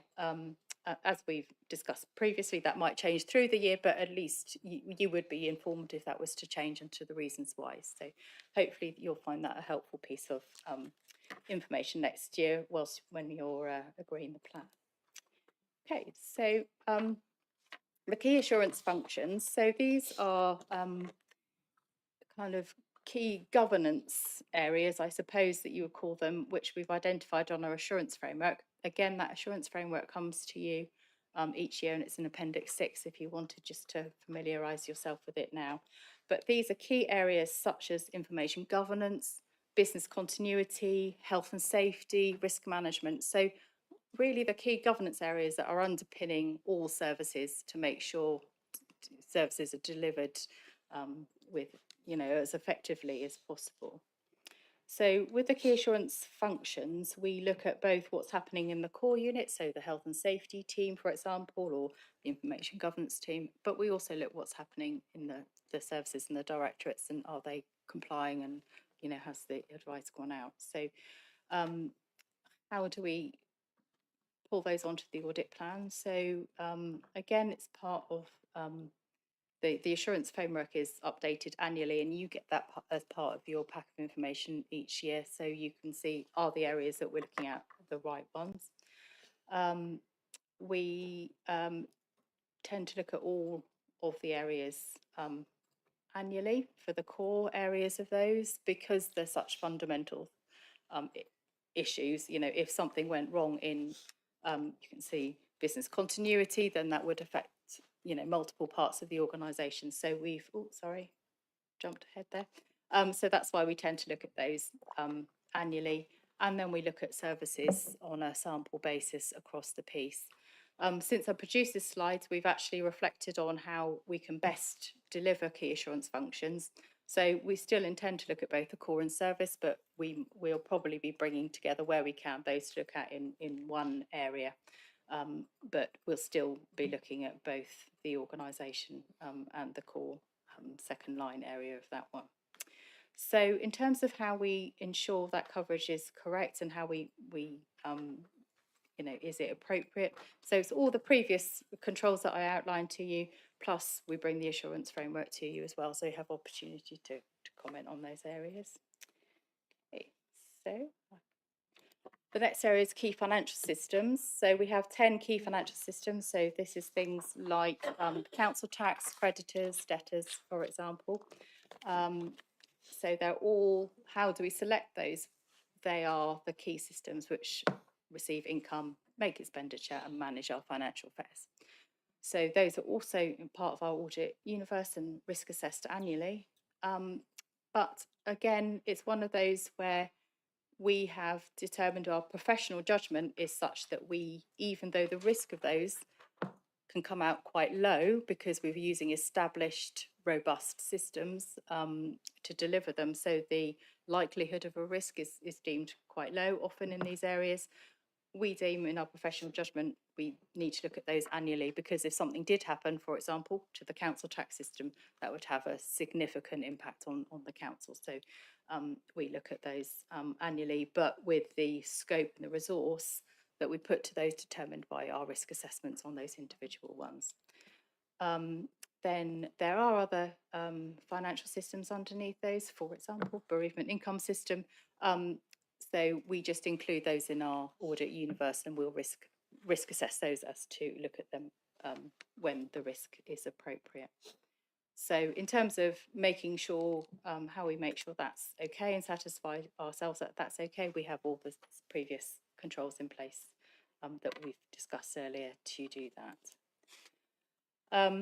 The next area we have is our counter fraud work. So we carved this out as a specific area to support the council's stance to prevent and detect fraud as a key area that the council has deemed very important. So in terms of selecting that, there is a separate corporate fraud risk register. Again, that's brought to you annually with risk assessed in there. And as you would expect, the high areas we look at more frequently, and the low areas where in a normal service area we may not get round to looking at a low risk area very frequently, but with the fraud areas we probably will look at low risk areas just because it acts as a deterrent and it's a fraud area. So in addition to the other controls, we also have input from the council's fraud specialists in producing that internal audit plan, and the counter fraud audit plan is brought to you annually to look at. So if there were any areas of concern you had, then you can comment and feedback into that area. And then the last slice, if you like, is schools. That's our smallest slice. We only have 14 maintained schools now, and those are audited on a 3-year rolling basis. And in terms of why schools specifically, we do have a requirement to submit assurance to the Department for Education to confirm that we've got a process in place to audit those schools. So schools, again, are risk assessed as part of the audit universe, and generally, until very recently, they all came out as medium risks. However, recently, given some of the issues with deficits in some of the particular schools, that risk assessment has gone to high, so we'll be considering those for more frequent audit if appropriate. So in terms of assuring ourselves, well, is that appropriate? We have done informal benchmarking with other authorities, how often they look, and between 3 and 5 years is common. But again, in our professional judgment, we think for 3 yearly is appropriate, given some of the schools, particularly the small schools who've got key staff dependency, perhaps lack of segregation of duties, which might make it more useful for us to come in more often. So, last slide. So just on top of the assurances, hopefully, that I've brought out already, just to emphasise, we do have to do an internal assessment annually against the global internal audit standards, and we have got the 5-yearly external audit assessment against that coming up in 26-27. So that external assessment hopefully can give assurance on how we're working and consequently how the audit plan is pulled together.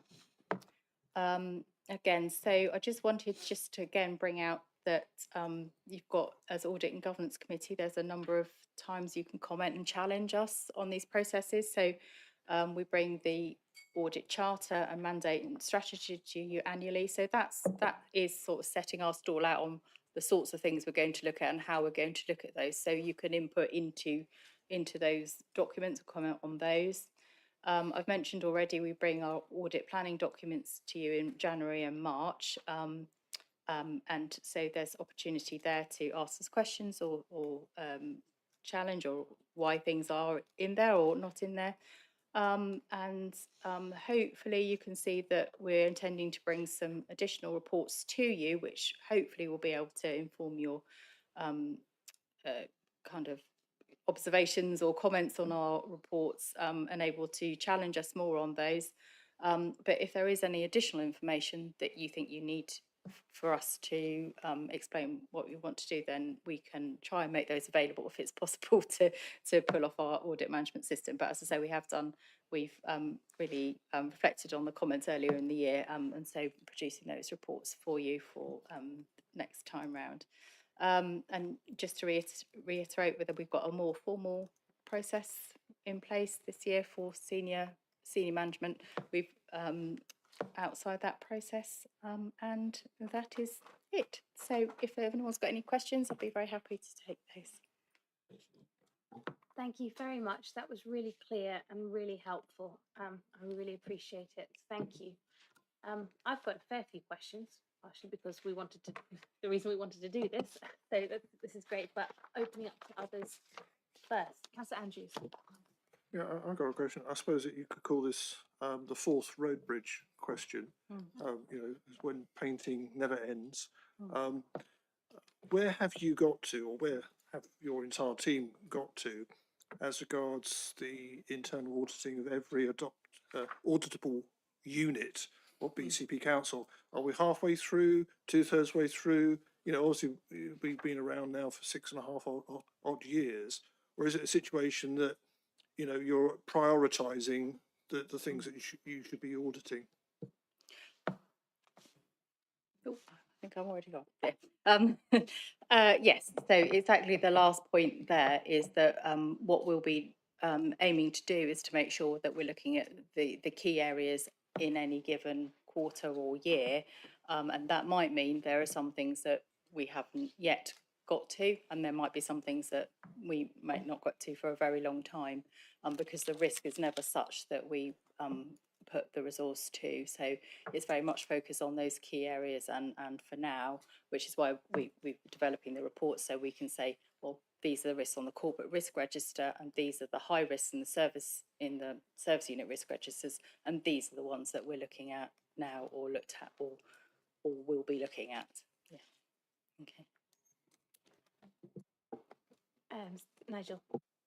Thank you. Can I just add, and that's probably why we are always keen to say that, you know, without making excuses, internal audit can never give full assurance. You know, it's impossible.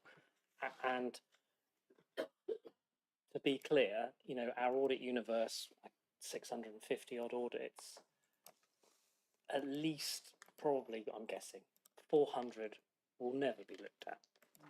You know, you need to understand that, because the risks are such that, you know, we would need 1,000 auditors to get there. We just need to understand that pretty clearly. Yeah, thanks. Thank you. Now, I found it really helpful. I really like seeing the assurance framework set out on page 77. I know we've seen it before, but I find that really helpful to think of this first line, second line, third line, external, and then members. It's kind of set out, and you can sort of see the different layers of challenge there. I find that really helpful. So one quick question is on the high level risks. In working out the high level risks, do you come up with your own assessment of the high level risks? Or to what extent is that informed by the corporate risk register? You know, to what extent is it, I know it's an input, but to what extent do you kind of go through that process independently? So yes, we do our own internal audit risk assessment. We have looked to see if we could use the same framework as the corporate risk policy. However, because of the nature of the sort of values and things in there, it would mean that there were some, you know, the bar of auditing things would be very high indeed. The financial thresholds, for example, are really quite high in that document. So it largely mirrors it. You know, it's not a million miles away, but some of those criteria, we have lower bars for what looks like high or what looks like you know, a higher impact. So we do use our own risk assessment to do that, so that we're assessing consistently across the piece. So if something is on the corporate risk register, then we're trying to aim for a consistent risk assessment as if something wasn't on there, or was in a service unit risk register, or is something that hasn't been captured by the risk process as well. So we do our own risk assessment, but yes, you're absolutely right, it's very much informed by those processes as well. So we look at what's in the corporate risk register, and if something was high in the corporate risk register, then it would certainly be high in our risk assessment as well, because we'll be looking at those factors as well. So yeah, we do our own one. Thank you. I see the independent member. Lindy, please do come in.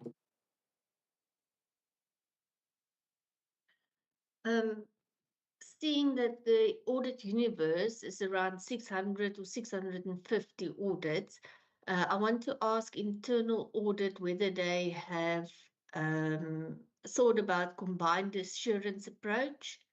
And it wasn't mentioned in your way that you do the audits, and what's your view on that, and whether you do actually look at combined assurance. Could you just expand on what you mean by combined assurance approach, please, Lindy? In terms of the global internal audit standards, it is where you, for instance, look at other assurance providers like external audit, maybe investigations committee, or any other type of assurance that you can get. And then you use that to reduce your frequency and your redundancy of engagements. So you are then basically maximizing your efficiency of your assurance coverage by looking at the different lines of defenses, how much assurance you can get from management, from yourself as internal audit, external audit, and based on that, you decide, okay, so because you've got assurance at other places, it's a combined assurance approach. So you can maybe some of the audits, you feel that the risk is so low and it's been covered at other lines of defenses or assurance providers that you will not look at it for this area for the next 10 years, for instance, if you've got something like that.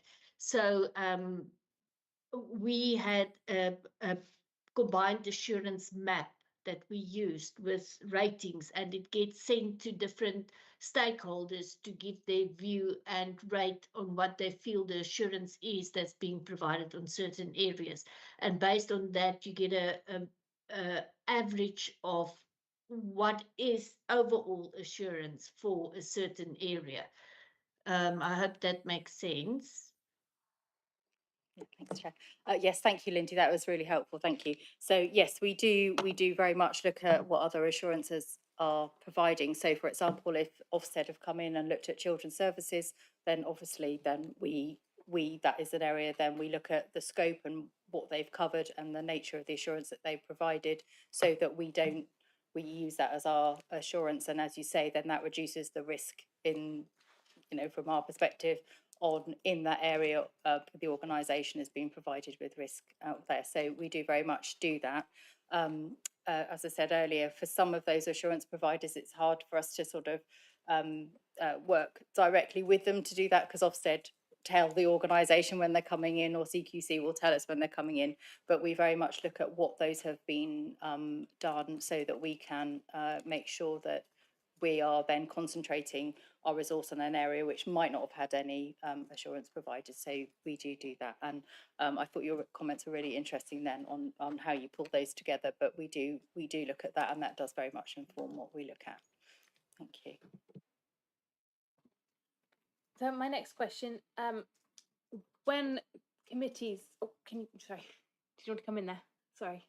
Sorry, at the risk of bringing future places into this, I just wanted to use I just wanted to use future places as an example to illustrate on a example that Lindy gave. So where the second line defence, it's at 6.4 in my report next week when we get to it, but a lot of it is, why did internal audit not look at future places to the degree that some people perceive we should have? Well, one of the reasons is the board of future places, chief executive, monitoring officer, chief finance officer, the two executive directors of future places, the chair who used to be the head of the civil service. There's a lot of expertise there to ensure that governance is working, etc., etc. And there's an expectation from my point of view that if things were going wrong, those people could have reached out and said, we think this isn't working. So that's why internal audit didn't have a look at what some people perceive we should have looked at And I know we can talk about a bit more of that next week, but I just wanted to use that because Lindy brought it up as an example of other assurance that isn't directly, you know, an Ofsted or but something that already exists within the council. Yep, I think that's fair and that's helpful. I think so. I've got two questions and they're kind of related to that point. So the second is when any member or any councillor or anyone brings a risk to this committee, we discuss it. Remember when Councillor Bartlett came with his concerns about planning and licensing on seafront properties, and we listened to it and the concerns, we talked about it, and we said, could you have a look at this and incorporate that into your thinking about the forward plan? So I think the first thing would be helpful to understand is if we identify as a committee, or if any councillor raises an issue and takes it to you and says, look, can you factor this in? And we're not saying that everything that we think is a risk should jump to the top of your priority list. You know, we're not saying everything should immediately, but we want it to be fed into your planning for the forward plan. So could you talk us through how a risk that is identified gets taken from our committee and you feed it into the plan? How would that work?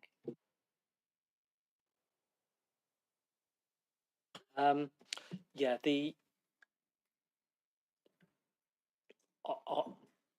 myself and the audit managers would obviously take that away, and we need to be brave enough to say no, or not always yes. And are there alternatives? Because it doesn't always need to be internal audit that look at this. You know, management could provide the advice. An alternative board might be able to provide the so we would consider all of that and then say, yeah, makes sense for internal audit to look at it, or actually, Audit and Governance Committee, it might be more appropriate that we get an initial response from so-and-so, and then we might top and tail it, or so there's several ways to skin that cat, I guess is what I'm saying. I think for us as a committee, if items come to our attention and we think we're quite concerned about this, we want to know what's being done about it, it goes on the action tracker, which we now have, and then we can ask you, what did you decide? You know, where does that feature in your plan? When will it be looked at? What have you decided you get assurance from instead? Okay. So then thinking about the member's role, I think I'm wondering if that might be an answer to the proactive internal audit issue around future places, is members. Exactly. Well, we have, because I think this comes back to this tension around, well, you can't be looking at everything in a proactive way, and you know, you're not an advisory role, but you, except for the context discussed, you know, you're not looking at live operational issues, but equally when something looks like it might be a what's the word, a budding risk, emerging risk, you will want to incorporate that into your forward plan and your thinking. So maybe the thing to do is, for when we look at the internal, when we look at the forward plan for internal audit, that's the point for members to say, hey, this thing is new and being started. Let us know, when do you think is the most likely point at which it would be appropriate for that to be looked at by internal audit? When is the appropriate time in which we'd see that? Because it might very well be that you say, right, well, they've got, this is the setup, so let's give 18 months before it would be appropriate to look at. You might say, well, we probably are unlikely to look at that because, well, I mean, future places, it's what, 0.3% of expenditure. You know, you might say, well, it'll be a while before we get to that. But maybe that's the answer, is that for it's for the internal audit, it's for the A&G committee to raise issues that we believe are emerging risks and say, and challenge you, how are you thinking about that in the forward plan? So I guess that the message is for us to, you know, as we're aware of risks, the time to be asking is in the forward plan discussions that we have on a regular basis. Does that make sense? It kind of gone a bit circular, a bit like Councillor Tarling. Yeah, a mouth you've gone there. It is obviously part of going back to the other thing we were talking about there, about the audit, Grant Thornton's recommendations about lessons learned. You know, I mean, one of the lessons we learn going forwards, rather than going back and saying what internal audit should or should not have done. I absolutely don't want to go there at all. But the lessons learned going forward is that, you know, if there are, and there's two internal recommendations made by Grant Thornton relating to government. One relating to lessons learned from future places. The other one about the governance of external companies, shareholder governance. So, you know, it's there. It's really concise in that Grant Thornton report. I don't think we need to do anything more than what's laid down in the recommendations there, really. So to be clear, my recommendation isn't specific to future places. It's more of my lesson from this presentation is that as a committee, we need to be quite active in asking internal audit about the risks we're aware of and things that we know is going on. We need to be quite active in saying, you know, this is something that's happening. Talk us through when you expect it might appear in the forward plan. I feel like that's something as a committee we should be challenging ourselves to do. So I found that quite interesting. Did you want to come in on that point before I go? Yeah, I think that's really good and fine. And from our perspective, and really, don't get offended if we come back and, you know, because we can't have members' pet projects being issues that we look at necessarily, but we can consider it in the round and we can have full and frank conversations, you know, and we need to unpick what are pet projects and what are sensible things to look at. Okay, Councillor Armstrong had a question. I'm just going to attempt to try and pull those things together, because what I hear in all of that is about governance and protecting our governance systems and ensuring that they know that. I mean, that's not a pet project, that's our responsibility as members.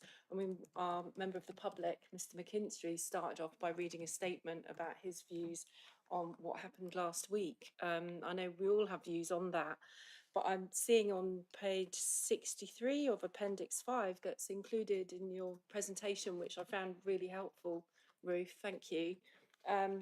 It's talking about a governance review of major events in commercial operations that took place in 2022-2023. So again, this is linking with what you're saying, Councillor Connolly, about to what extent, if we're identifying something, we're having a concern about it, we've seen the concern because it happened last week, what stage are we bringing that? And is it at that forward plan stage? Is that too late? At any point, if we have a concern as councillors and residents, could we say, well, actually, this needs to be looked at in more detail? Personally, I would say that that's what we saw last week, and subsequently finding out that actually it was reviewed only in 2023 in terms of governance around events, that we should be having a look at that to make sure that it's as robust as it possibly can be. I think we owe it to residents, we owe it to the local businesses, certainly in this area, that they should never be put in that position again. No, I think that's I think we need to think about making sure that we have that ability when it comes to the forward plan to directly ask, you know, at what point do you think you might be considering this issue, you know, after what period of time, you know, what would you need to see? We should be asking those questions, and I don't see why we shouldn't, and it's a good kind of encouragement for us to do so. But we take the point that we don't want the internal audit to just be fielding questions from councillors saying, I want you to do a full audit on this, you know, this particular, because we don't have sight of that full audit universe, as you know, Councillor Armstrong. Yeah, just to add, but it's ensuring that that second line of defence, that again, that they're trained and supported so that they, you know, they're implementing that, but also as councillors being part of that, that we're empowered and we have the right knowledge as well. Yeah. Councillor Slade. Yeah, thanks. I'm wondering whether Nigel's use of the word pet project might have been a bit triggering, and potentially, you know, not the perfect phrase to use, but I do think that there is something in what you're saying, because we know that there has been history of vexatious attempts to try and get things investigated. We also know that some people are fixated on certain things with no reason. And I wonder whether actually, rather than describing them as pet projects, it would be helpful to say when member requests come in, whether a very simple screening process around risk is the way to look at it. Because if it is a very low risk matter, then frankly it should be thought of as a pet project. Because I would not want, and my residents would not want you detracting some of your energy from something that is much higher risk for something because I've decided that I don't particularly like something that someone else is doing. So I think there is something in what you said about the pet projects. I think there's that balance. So perhaps a framework so that all councillors know, is there a threshold at which you'll stop what you're doing and move resources, and is it based upon risk? If you want to come in on that, yeah. Yeah, yes. My choice of words was probably not the best choice of words. Yeah. Yeah. I completely. I would say I completely take the point. I think it's right that all members feel able to ask internal audit how you are thinking about a particular risk, and it might be that the answer is, well, it's a very it doesn't meet a certain threshold. You could say maybe it will, but not for some time. You could say we get assurance in other ways, but that's fine. But it's right for members to ask the question. But we all just have to accept the caveat that there's plenty of stuff I'd like looked into in my ward, but I wouldn't want you to drop a fire safety audit. I wouldn't want you to not look at a school instead of it. So respecting that process that you go through. Councillor Qatar. Yeah, thank you. To answer the comments made about pet projects and Councillor Slade's comments, that's the role of this committee, is to act to some extent as that filter, like any referral to any committee.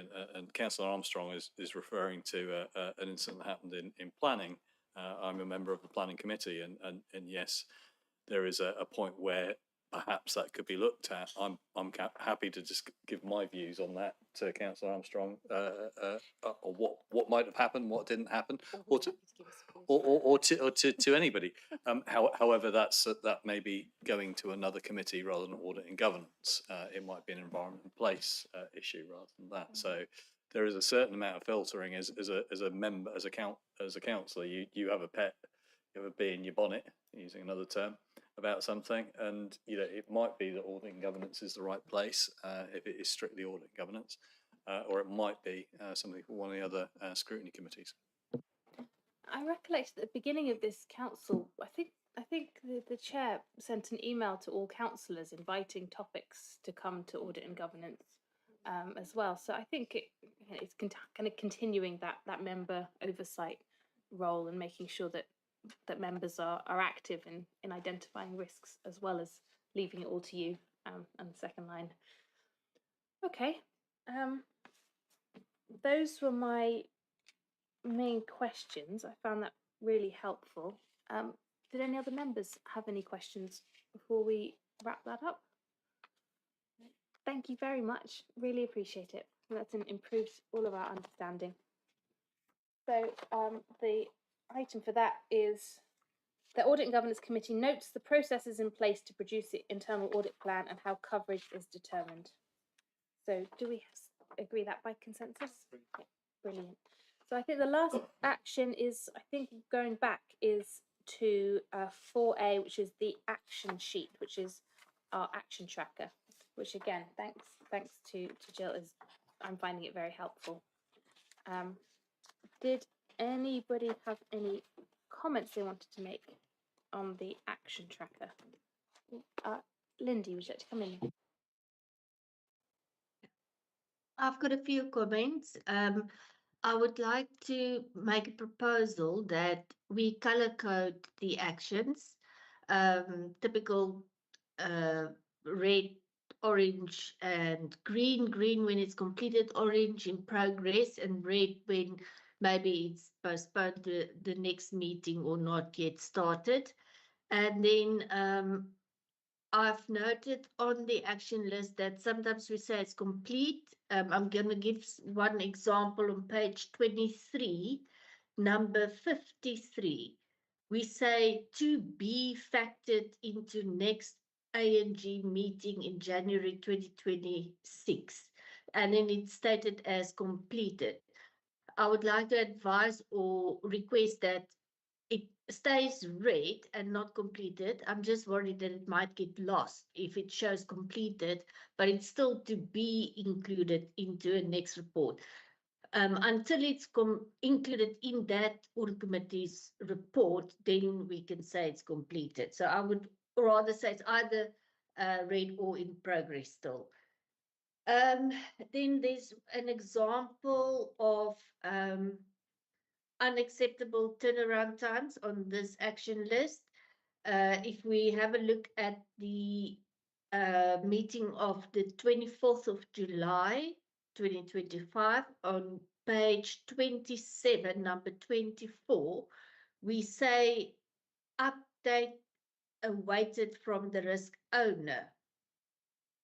I mean, it's, yeah, I don't think this is acceptable that we were waiting for almost 6 months for just an update from a person. Sorry for the specific one. There are more. I'm just making one example of somebody needs to take control of the action list and make sure that it's actually completed and the actions are implemented. Otherwise, it's losing its relevance and the efficiency of the whole reason why we've got the action list. And then my last comment on this is I've counted 8 empty boxes in the responses, which I also feel is unacceptable. Yes, when the action list comes to this committee, it should at least be attempted to be responded to and not just left empty. Thank you, Chair. Thank you for that. And challenge taken on board. I think I would take responsibility for that. I mean, to be honest, I have just found it useful to have started having it at all, rather than have seen it as a particularly mature document. So, but completely taken on board. My preference would be for it to be presented to us once completed, and then all the completed items to go to an appendix. So the only ones we see are the live ones.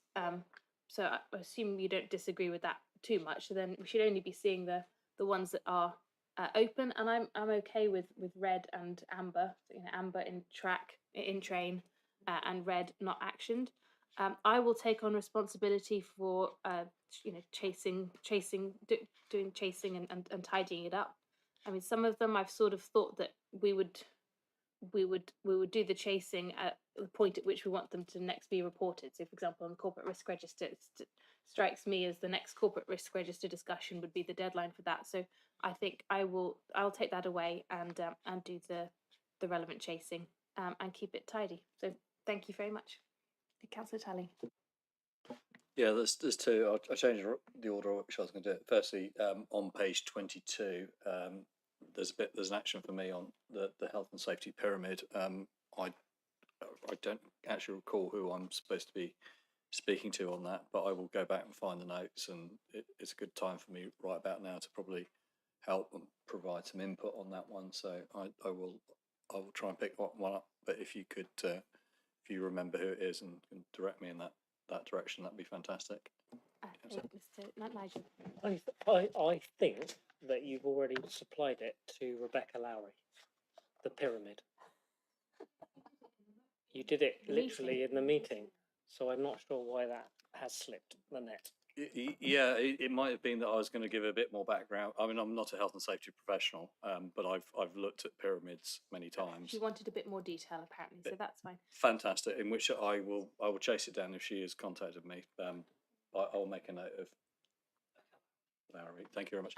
And the second point was on page 26, number 19, Carter's key update. I see see also forward plan, and that we've got will be included responses, timings to be subject to confirmation by the chair.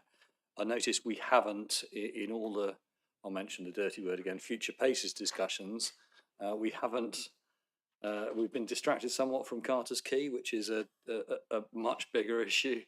And I think this committee could really do with an update on what's happening about that, because I've got to declare an interest there. I'm on the Housing Strategy Committee as well. And the word comes up occasionally there as well about what's happening around Carter's Quay. So I think we just need that back on the near radar, nearest crocodile to the canoe. Yeah, and I completely agree on that. And again, that's on me. It's not that we haven't discussed it. We have discussed it, and I believe it's nearly ready to come to committee.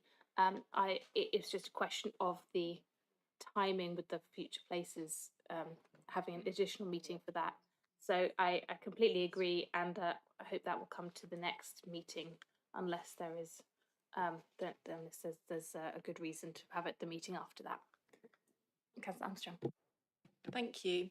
It was just picking up on that point again, actually, number 19, the update, because I do believe that we had an action for the residents of that area who were still residing on the building site, for their issues particularly to be heard, whether that was going to be an overview and scrutiny or environment in place. So I'd just like to add, if we're in agreement, that that's added on, because it was an action that we agreed. So that was an action, and it's been completed. So it got referred to environment and place, and that was discussed with the chair of the ONS board, who wanted to take it there. So they're getting an update in December to the ONS board on that item. So it was on here, but then it was completed with that referral to them. So I hope that helps. I mean, I think that this speaks to, should we have like an appendix of all of the closed ones so we can see what was done? But to be clear, on this action tracker, I didn't want it to become a kind of burdensome document. The idea was it's to support our our recollection, and it's our tracker, it's our document. So I don't want anyone to sort of feel nervous about coming to us and or feeling it needs to be perfect. It's a live document for us to work with. So happy to keep modifying it and making amendments to it and improving it. I had one question about one of the external auditor recommendations related to the Constitutional Review Working Group and amending the Constitution. So I was just this one to take away, but we will need to put it onto the agenda of the Constitutional Review Working Group, those potential changes to the Constitution. So that's just one to pick up and link in with the work responding to the external auditor recommendations. On the Constitution Review Working Group, there was a meeting earlier in July, and we elected chair and vice chair, but this committee needs to agree the nomination, needs to agree Councillor Waite joining the committee formally. That needs to come to committee, so that should come to the January meeting. So the work is ticking on in that working group, but apparently the committee needs to formally agree putting Councillor Waite on it. Okay. Does anyone have any more questions? Okay. Look forward to seeing you all next week. But thank you very much. Thank you. Really appreciate that. Very, very helpful. Thank you. Good.